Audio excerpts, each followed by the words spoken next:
Hey, knife enthusiasts, how y'all doing today? AJ from knifeenthusiast.com coming to you from the man cave. I don't know if any of you are on the East Coast, but it's 55 degrees. It's the end of May, and I had to turn my heat on. At least I got a smoke to keep me warm. I think this is a Prensado Fumas, which means they take the scraps, put them together, and sell them cheap. Nothing wrong with that. Anyway, I wanted to do a video today about EDC knives. Your pocket knife that you got in your pocket every day. All these have pocket clips, and they have different locks, different opening systems, and different steels. And it really just depends what you want it for. There's no bad choices here. They're all fine. The question is what you want to do with it, so we're going to give you a little education today. Let's go. Starting out with the Axis lock, whatever they call it from Walmart. This is the famous, hard-to-find Ozark Trail. D2 steel, has thumb studs, which is my preferred opening. What do I have smoking in that thing? I don't know. I think they put some funny stuff in it these days. Anyway, my preferred opening method is thumb studs. And it's got this nice Axis lock, which is really, really fun to play with. It does a good job. Is it super strong? Probably not. Sometimes the Omega springs go, but it's really, really fidgety, really good. If you want a knife that you could just bang around with and not worrying about what happens to it for 10 bucks, you can do a lot worse than the Ozark Trail. Moving along, we have another thumb stud opener, but this is a much nicer knife. This is more of a gentleman's knife. This is from Kizer, 154 cm. It's a high saber grind, just like the last one.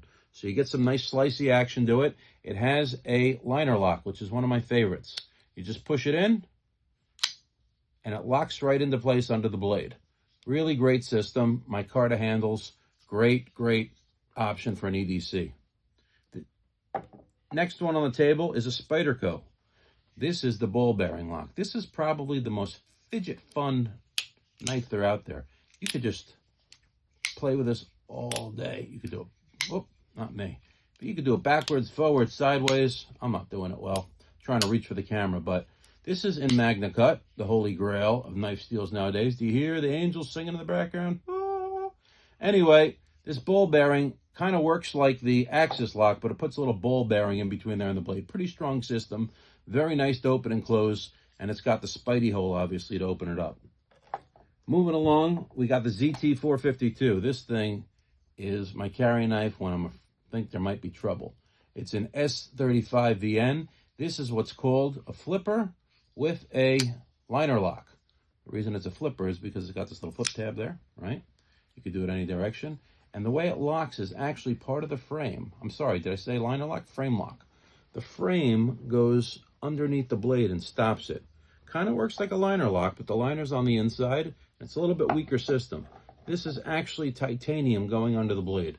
That blade's not going anywhere. Rivals a fixed blade. Next on the list is a couple of Spydercos. All right, we have the Spyderco Caribbean or Caribbean. Is it Pirates of the Caribbean or Pirates of the Caribbean? I don't know. And the much loved, at least in this family, LC200N. This is my preferred water knife. Almost can't rust. It's got the compression lock, which is basically a reverse liner lock on the other side. Now, the reason for this is because some people get nervous closing these because your finger's in the way. See that? You got to close it. But if you practice with it, it's not a big deal. But it was a good idea, but we'll get to why it's not a good idea for me necessarily. All right, great knife and a great steel. It's my fishing knife or beach knife. Then we got the same thing, compression lock in the PM2. This one's an S45V, and I haven't played with it much, and we'll get to why. Thin slicey knife, full flat grind. We'll get to grinds in a minute. Great knife. Spyderco Shaman needs no introduction. This one is actually in M4. We love M4, right? It's got the compression lock on the back. It's got the Spidey hole. It's a little bit large handle to blade ratio. And I think they do that on purpose so you can really get on it. But we're going to get to the problem of that in a minute. It would be a great knife and can be for a lot of people. For me, it's a little bit of a problem. The last knife, which is something that I wish you would come back with, Cold Steel. Get rid of all the tactical crap. Make this nice canoe-shaped design. Minimalist. The thing weighs nothing. It was an AUS 8 or VG1 back in the day. They did a great job. Thumb stud. And this is a back lock. Now, you can drop the back lock. The problem is if it's very, very loose, it'll come around and get your finger.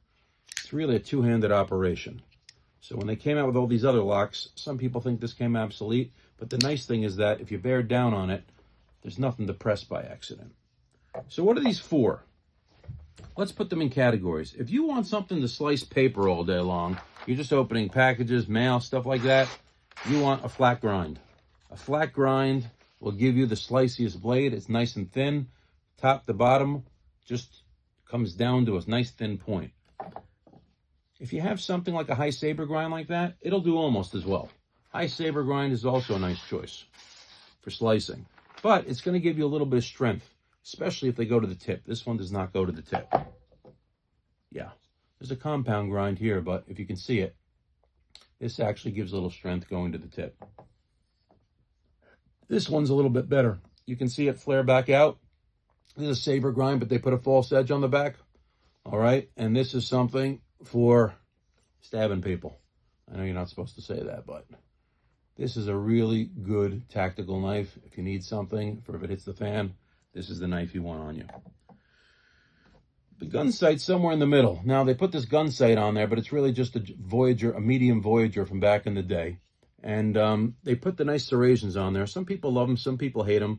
If you're cutting a lot of fibrous stuff like rope or those plastic packages that go around bales, the plastic wrap that goes around the bales, like this rope that melts together, this stuff's fantastic, right? But either way, doesn't matter. You see how the grind, they left the full thickness. There's actually a tanto point, and you get the weight all the way to the end. This is also good if you get into trouble. So they're all really good designs. They're all really good for what you want them for. The question is, what are your needs? Like I said, you're doing light duty, you want to go with the flat grind. You want the cutting of the flat grind with a little bit more strength, so you go for a high